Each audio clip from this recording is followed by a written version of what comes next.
They will pass through metal detectors without a blip, a buzz, or a bell that is going on. These ghost guns are the new wave of American gun violence. Lawmakers push back against the Trump administration's decision to allow a Texas company to publish blueprints for untraceable 3D printed homemade guns. However, a federal judge in Washington state issued a temporary restraining order to block blueprints for 3D printed guns from being distributed online. The government does not have the power to tell people they can't post information on the internet. That's a violation of free speech. Also, state law is trumped by federal law. Let's bring in our legal panel. Richard St. Paul is a defense attorney and member of the Republican Lawyers Association, and Jonna Spilbor is a defense attorney and former prosecutor. Good to have both of you here. Good to be. This is going to be a big debate. Already it is. Richard, undetectable 3D printed guns, instructions online. Is this an inevitable legal quagmire or can of worms? Absolutely. Look, here's the issue. Is not a Second Amendment issue, excuse me.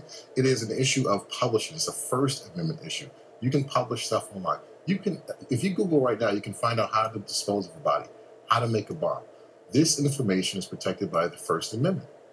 What they're talking about is the actual undetectableness of the weapon. That's totally different. There is a federal act, Undetectable Federal Firearm Act, that's in place. If the firearm cannot be detected by a metal detector, it is illegal. So there are already laws in the book to protect about this. We're only arguing the First Amendment, whether the information can be published. But, Jonna, if you have a private company producing a product with potentially deadly impact on national security, what's their defense? So here's the thing. We don't have a company producing a product. We have a company who wants to produce words that would allow other people to produce this product. But Richard and I are on the same side here. The opponents of this lawsuit are basically taking a First Amendment argument and trying to turn it into a Second Amendment fight.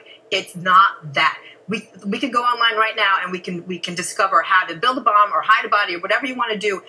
But we don't do those things because we're law-abiding citizens. This is not a gun issue. This is a First Amendment issue. But what I'm asking, does it change the argument, though, Jonna? If you have a legitimate company, you've got Defense Distributed is the company, they're posting or advertising these instructions. So that's different than going to a rogue somewhere, hidden on the internet to find some sort of bomb-making instructions or something. To your point, these blueprints have already been distributed. Well, then why are they wanting to do it? What's the big deal for them? What's the big deal then for a defense distributor to do this then? To do it now? Yeah, and if it's already out there, why are they doing this and trying to make money off of it? Personally, I think they're trying to assert a First Amendment right because they know that the Democrats and the opponents are going to try to turn this into a Second Amendment fight, which it's not. So I think it's for their own gain, which you're also allowed to do. But what about the moral issue here? If you've got some of the opponents of this saying, listen, you're going to have untraceable guns that can go through metal detectors and not be, what about that? What about the responsibility of that, though? But it's illegal, and it has nothing to do with,